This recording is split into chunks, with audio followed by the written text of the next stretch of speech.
ውልደቷና እድገቷ በምኒልክ ሀገር በአራዶቹ ግዛት አዲስ አበባ ነው። ትወና የልጅነት ህልሟ ነበር። አዎ በቴሌቪዥን መስኮት ለብዙዎች በጨዋ ደንብ ራሷን ለማስተዋወቅም ለፍታለች። ስርዓቷና ደርባባነቷ ኢትዮጵያዊነትን ያትታል ይሏታል። በተለይ ደግሞ እንደ እኩዮቿ አርቲስቶች ልታይ አለማለቷም ይወደድላታል። ያም ሆነ ይህ ዛሬ ላይ ደግሞ የእናቶችን ቀን አስመልክቶ በማህበራዊ ሚዲያ ያጋራቻቸው የራሷና የቤተሰቦቿ ፎቶ ብዙዎችን እያነጋገረም ይገኛል። ለምን የሁላችንም ጥያቄ ሆኗል። ምክንያቱም ከቅርብ ጊዜ ወዲህ በሀገራችን ኢትዮጵያ አርቲስቶቻችን የእርግዝና ፎቶን ሲነሱ እንዴት እንደሚነሱ ሁላችንም እናውቃለንና፣ ነገር ግን የሷ ለምን ተጋነነ? ምናልባት ጨዋነቷ ጎልቶ? ቃልኪዳን ታምሩ።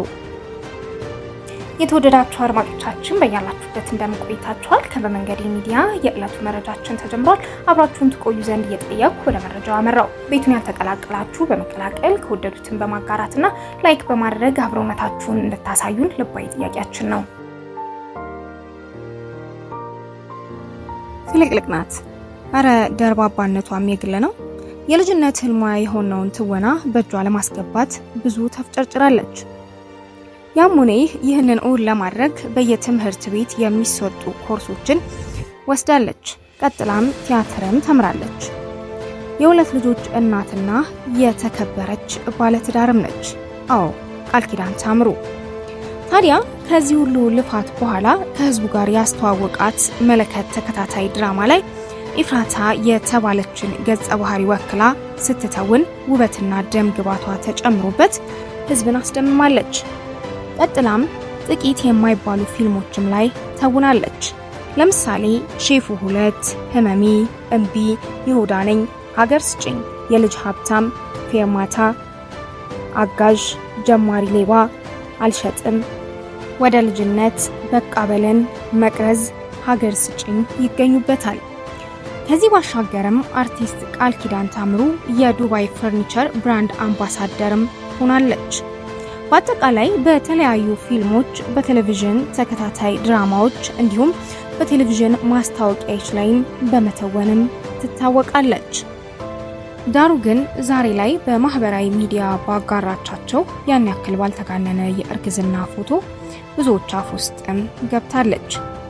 ምስሉ ከሁለት ልጆቿና ከባለቤቷ ጋር የተነሳችው ሲሆን ነጭ ሸሚዝ በጅንስ የሷ ሸሚዝ ከፈት ብሎ ሆዷ በይፋም አሊያም ደግሞ እርግዝናዋ በይፋ ይታያል። በእርግጥ እንደዚህ አይነት ምስሎች ከቅርብ ጊዜ በኋላ በሀገራችን ኢትዮጵያ በጣም እየተበራከተ ከመምጣቱ ባሻገር ህዝቡም ሰልችቶት ነው መሰል መጮሁን ትቶት ነበር። እንደሚታወቀው በሀገራችን ኢትዮጵያ ሁሉም ነገር ወግና ስርዓት አለው።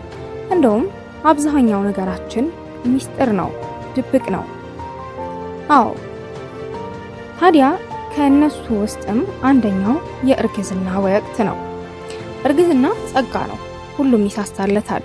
በሆድ ስለያዝሽ ብቻ ትከበሪያለሽ፣ ሴትነትሽ ትርጉም ያገኛል። እርግዝና ክቡር ነው፣ ይሸፈናል። እርግጥ ነው ለልጁም ለእናትየውም ሲባል እንዳውም እስኪታይ አሊያም ደግሞ ሆድሽ ገፍቶ እስኪወጣ ድረስ ሚስጥርም ይሆናል ብዙ ጊዜ። ብቻ የሀገሬ ሰው ሳይቃጠል በቅጠል ይላል። ምናልባትም የቃልዬ ምስል ይህንን ያክል የጮኸው ደህናናትና ዘመናዊነት ሳይጠልፋት፣ ሳያጠፋት፣ ሳያቃጥላት እንመለሳት ተብሎ ይሆነ? መልሱን ለእናንተ ልተውላችሁ። የተወደዳችሁና የተከበራችሁ የበመንገድ ሚዲያ ተከታታዮቻችን ለዛሬ የተሰሙት የወደድነው ዝግጅታችን እስካሁን የተከታተላችሁትን ይመስል ነበር። ቀጣይ በሌላ ዝግጅት እስከምንገናኝ ድረስ ቸር ቆዩ። ሰብስክራይብ፣ ላይክ፣ ኮሜንት፣ ሼር ማድረግ እንዳትረሱ ያልኩኝ እኔ ከወዲሁ ተሰናበትኩ። ሰላም በያለንበት ለሁላችን፣ ሰላም ለሀገራችን። ቸር ቆዩ።